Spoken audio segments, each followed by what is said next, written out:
Welcome बच्चों। मैं आपकी टीचर अनीता। तो आज हम लोग धड़ा 28 फुलपाखरू आणि मधमाशी इस पाठ का स्वाध्याय हल करने जा रहे हैं।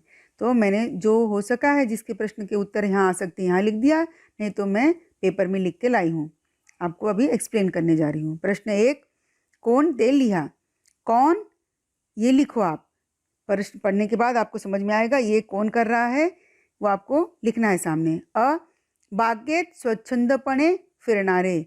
बाग में एकदम अपने मन के हिसाब से ऐसे घूमने वाली कौन थी? फुलपाखरू यानी तितली। कामात मग्न असणारी। काम, अपने काम में मगन कौन थी वो? मधमाशी यानी मधुमक्खी। Thuy Thuy नाचनारे। थुई थुई नाचने वाले कौन थे? कारंज, जो फवारा होता है ना, वो कारंजा यानी फवारा। प्रश्न 2 देखो, जोड़िया जुड़वा, जोड़ियाँ मिलाओ। पहला है अगट बगट। अगट में क्या है? सुंदर, औषधि, मंद, दरवरनारा। अभी यहाँ पर आपको ऐसे लाइन जोड़ के नहीं बनाना है। आपको क्या करना है, जो सही है उसका उत्तर है यहाँ पर सामने लिखना है उत्तर। मैं यहाँ पर ऐसे सिर्फ लाइन से लाइन जोड़ के बता दिया मैंने कि कौन सा आंसर उसका होगा। सुंदर सकाळ, औषधि मध, मंद वारा, दरवरनारा सुवास। अब आपको ऐसे नहीं लिखना है, आपको सामने जो सही उत्तर है उसके सामने लिखना है।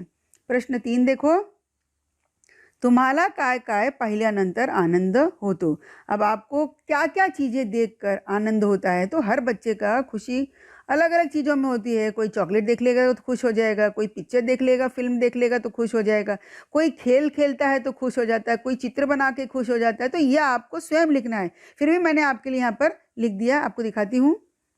देखो यहाँ पर अब मैंने लिख दिया है टीचर होने के नाते। खाड़ाखोड़ नसलेली व सुंदर अक्षरात गृहपाठ ले लेली वही।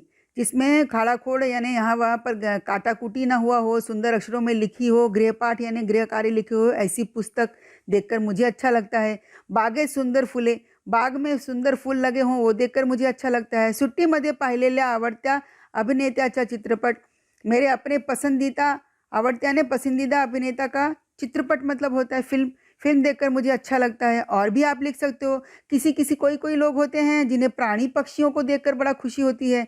आवड़ता प्राणी व पक्षी पाहून, मेरा अपना पसंदीदा प्राणी और पक्षी देखकर मुझे खुशी होती है। तो कुछ बच्चों को भी ऐसी बात होती है, प्राणियों और पक्षियों से किसी को कुत्ता पसंद होता है, किसी को तोता पसंद होता है, किसी को और भी कोई प्राणी पसंद होता है। तो उनको देखते उनके मन में बड़ी खुशी होती है। 5वां देखो, आवड़ता खाऊ। खाने पीने की, कुछ लोगों को ना खाने पीने का बड़ा शौक होता है। खाने पीने की चीज़ें देख के वो बहुत खुश हो जाते हैं। तो कोई लोग देखो पानी पूरी, अब किसी की पसंदीदा चीज़, किसी को पानी पूरी पसंद है तो उसको देखकर खुशी होती है। किसी को पिज़्ज़ा, आजकल के बच्चों को पिज़्ज़ा पसंद है, उसको देखकर खुशी होती है। किसी को आइसक्रीम पसंद है, वो देखकर खुश हो जाते हैं। मतलब हर एक इंसान के खुशी का अलग अलग नज़रिया होता है। क्या चीज़ देखकर खुश होते हैं, तो आपको क्या देखकर खुशी होती है वो आप लिखो। नहीं तो मैंने एक थोड़े से कुछ लिख दिए हैं पॉइंट्स, या आप यहाँ पर लिख सकते हो। ठीक है, अब अगला प्रश्न देखेंगे। देखो, एक मध यासारखे पाठात आलेले शब्द लिहा। 12 खडीतील एकही चिन्ह नसलेले शब्द, मतलब एक मध। आप देखो इसकी तरह के जो शब्द हैं, ऐसे शब्द आपको पाठ से खोज कर लिखना है। इसमें क्या लिखा है? 12 खड़ी में जो चिन्ह होते हैं ना, जैसे आ की मात्रा, छोटी की मात्रा, बड़ी की मात्रा, ऊ, ए की मात्रा, ऐसे मात्रा नहीं हो, ऐसे शब्द चाहिए, मात्रा विहीन शब्द चाहिए। जैसे एक, इसमें कोई मात्रा नहीं है, मध, इसमें कोई मात्रा नहीं है। तो ऐसे शब्द खोज कर आपको आपके टेक्स्ट बुक में से खोजना है और लिखना है। तो मैं यहाँ पर लिख के लाई हूँ बच्चों। देखो, आप ये खोजना, स्वयं खोजना टेक्स्ट बुक में। ये सब आपके टेक्स्ट बुक मतलब इस लेसन में, इस पाठ में ही है ये सब शब्द। देखो, बग, पण, मन, तर, धन, ये शब्द मैं आपके ही इसी पाठ के 28 पाठ के अंदर से ही खोज के निकाली हूँ। आप खोजो, ये लिखो और खोजो, स्वयं थोड़ी सी मेहनत करो। अभी प्रश्न 5 देखेंगे हम लोग। खालील शब्दांना दार शब्द जोड़ा, नवीन शब्द तैयार करा। अभी नीचे जो शब्द दिए गए हैं उसमें दार शब्द जोड़कर और नया शब्द बनाना है। जैसे ऐट को दार जोड़ के क्या बना? ऐट दार। ऐसे ही चमक, दुकान, माल, सोप, भाल, खास, आम, गमती, रुबाब, वजन, इन सब में दार जोड़ना है। तो देखो मैंने यहाँ आपके लिए लिखा है चमक, चमकदार, देखो दार जोड़ा है इसमें।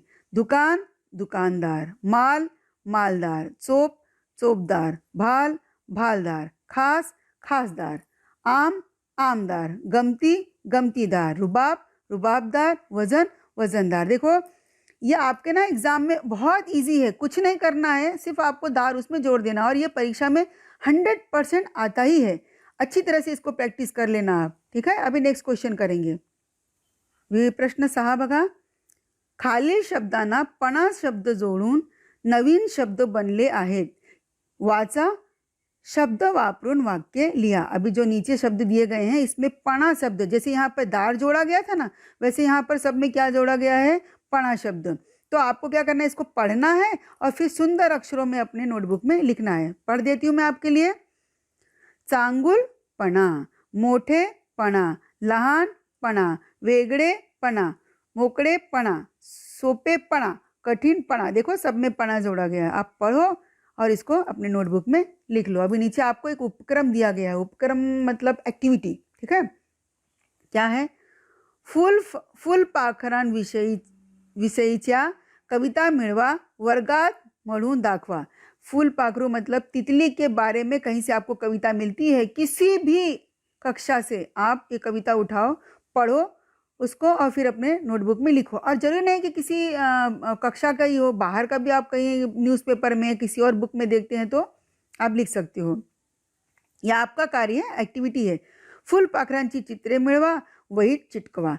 फुलपाखरों के मतलब तितली का आप चित्र कहीं से मिले तो इकट्ठा करो, अपने नोटबुक में चिपकाओ, या स्वयं फूल आप बनाओ, आप स्वयं बनाओ तितली। इस तरीके से देखो आप, ये देखो यहाँ पर मैं बना रही हूँ, इस तरीके से आप सुंदर तितली बनाओ, ऐसे बड़ा सा, ये तो छोटा सा मैंने बनाया है, और सुंदर उनके पंखों को सजाओ, बढ़िया रंग भरो, ठीक है। ये आपकी एक्टिविटी है, आपको ये करना है। अभी यहाँ पे दिया है वाचा, लक्षात ठेवा, पढ़ो और ध्यान में रखो। क्या है, फुलपाखरे नाजूक असतात, फुलपाखरे यानी तितली बहुत नाजुक होते हैं। त्यांना पकड़ू नका, उन्हें पकड़ो मत। इजा करू नका, इजा मतलब होता है नुकसान या हानि। आप कई बार ना बच्चे बड़े उत्साह में आके उसके रंग से आकर्षित होकर उसको पकड़ने जाते हैं तितली को, और जोर से पकड़ लेते हैं ना, तितली का पंख टूट जाता है, नुकसान हो जाता है उसको। तो इस तरीके से आप खाली उनको देखो पर उनको पकड़ो मत, उनको नुकसान मत पहुंचाओ। सेकंड देखो, ओळखा पाहू, बूझो तो जाने हैं, बूझो तो जाने, पहचानो क्या है। ऊंचाड़ी मान, ऊंचाड़ी यानी ऊंचा, फताड़े पाय, फैले हुए पाय यानी पैर, वाळवंटात डुगडुग जाए। ऊंचाड़ी मान, फताड़े पाय, वाळवंटात डुगडुग जाए। वाळवंट मतलब रेगिस्तान, और ऊंची उसकी गर्दन होती है, फैले उसके पैर होते हैं और रेगिस्तान में डुग डुग करके जाता है। वो कौन है, पहचानो, वो है ऊंट, मराठी में ऊंट बोलते हैं। ये कौन है, ऊंट है। अब आगे देखते हैं हम लोग। नेक्स्ट देखो, ये भी एक तरह से एक्टिविटी है। कुंडीवरील शब्दांचे विरुद्धार्थी शब्द पानांवर आहेत, योग्य जोड्या जुड़वा व लिहा। देखो यहाँ पर कुंडी मतलब क्या होता है, ये गमला है, गमला पर कुछ शब्द लिखे गए हैं और गमले में जो पत्ते हैं उसके विरुद्धार्थी शब्द लिखे हैं।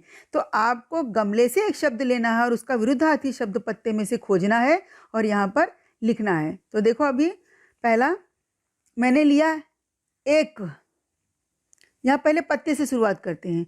फिकट, फिकट लिया, इसका विरुद्धार्थी इसमें से ढूंढते हैं। देखो नीचे दिया गया है गड़द, फिकट मतलब हल्का, गड़द यानी गहरा। उत्तर, उत्तर का हम लोग यहाँ पर ढूंढेंगे प्रश्न, तो उत्तर विरुद्धार्थी उसका क्या हो गया, प्रश्न। मोठा, मोठा यानी बड़ा, तो उसका होगा लहान। मोठा लहान, बड़ा छोटा। आप यहाँ पर देखो अनेक, यहाँ मैंने लिख दिया अनेक, अनेक का विरुद्धार्थी इसमें ढूंढो।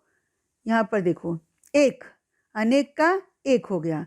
खाली, खाली मतलब नीचे। अब इसका खाली का विरुद्धार्थी शब्द यहाँ पर कुंडी में यानी गमले में दिया है वर, वर यानी ऊपर, नीचे ऊपर। अब यहाँ पे हारने, हारने यानी हार जाना, इसका विरुद्धार्थी यहाँ पर देखो, यहाँ दिया है जिंकने यानी जीत जाना, ठीक है। तो सब विरुद्धार्थी नीचे मिल गया हमें। अभी यहाँ पर देखो खालील दोन फुलांवरील शब्दांचे मिळून योग्य जोड शब्द तैयार करा व पिशवीवर लिहा। अब यहाँ पर देखो, जैसे यहाँ गमला दिया था, यहाँ पर पिशवी यानी थैला दिया गया है, यहाँ पर फूल है। अभी जोड़ शब्द मतलब होता है दो शब्दों को जोड़कर एक नया शब्द हमें तैयार करना है। एक फूल से एक शब्द लेना है और दूसरे फूल से दूसरा शब्द लेना है। जैसे यहाँ लिखा है पूरन, अब इसका जोड़ शब्द किसके साथ बनेगा? पोड़ी। पूरन पोड़ी एक खाद्य पदार्थ है, मीठी रोटी समझो, भरा रहता है, उसके अंदर मीठा भरावन भरा रहता है। तो यहाँ पूरन और पोड़ी मिला के बन गया पूरन पोड़ी। एक ऐसा शब्द बना जिसका अर्थ होता है, कुछ भी कहीं नहीं जोड़ देना है, ऐसे शब्द जोड़कर बनाना है जिसका कुछ अर्थ निकले। इसके बाद में देखो गोर, गोर के साथ गरीब, आपके पाठ में आया था 28 पाठ में, गोर गरीब यानी बहुत ही गरीब। इसके बाद इकड़े, इकड़े तिकड़े, इकड़े तिकड़े, यहाँ वहाँ। यहाँ पर देखो गोड़, गोड़ धोड़, गोड़ धोड़ मीठा मीठा सीठा, मीठा सीठा बोलते हैं ना, मीठा सीठा मत खाओ। खाऊन पीऊन, खाऊन पीऊन, खाकर पीकर।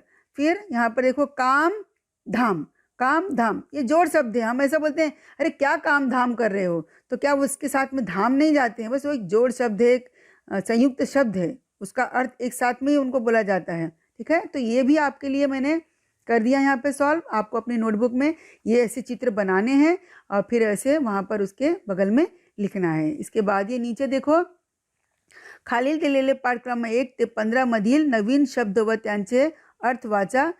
याप्रमाणे इतर पाठातील नव्याने परिचित झालेल्या शब्दांचा अर्थ समजून घेऊन तुमचा शब्दसंग्रह तैयार करा। इस तरीके से देखो ये पाठ, अब 1 से 15 पाठ में जितने नए शब्द आए थे उन सभी शब्दों के अर्थ यहाँ पर लिखे गए हैं, समझाए गए हैं। आपको इन सभी शब्दों के अर्थ अपने नोटबुक में लिखना है और पढ़ना है, और आगे के पाठ का भी इस तरीके से आपको भी बनाना है, खोज कर निकालना है नए शब्द और अपना शब्द संग्रह तैयार करना है। तो आज हमारा मराठी का पूरा सिलेबस जो है ख़त्म हो गया। पाठ 28 तक ही हमारा लास्ट था, पूरा मैंने समझा दिया आपको, और प्रश्न ये भी स्वाध्याय भी हल करवा दिया। आप अपनी बुक में इसे लिखो, पढ़ो और परीक्षा के लिए तैयारी करो।